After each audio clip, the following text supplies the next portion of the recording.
请节目掌声鼓励。那个经济部中小企业处那边有一笔推动地方产业的那个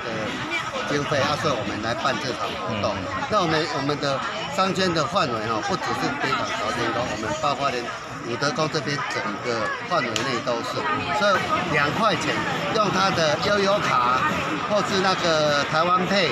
他刷卡2块钱就有一个餐包、一个面包，还有一个那一碗那个麻油鸡。我们主要的活动还是尽量在推动双向的，也就是说，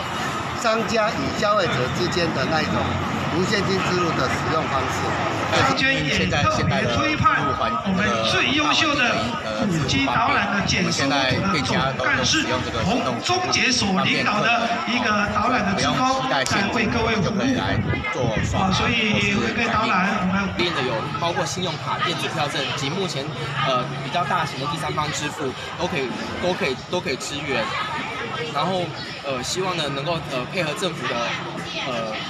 电子支付的计划，然后提升整个摊商或者消费者的使用习惯。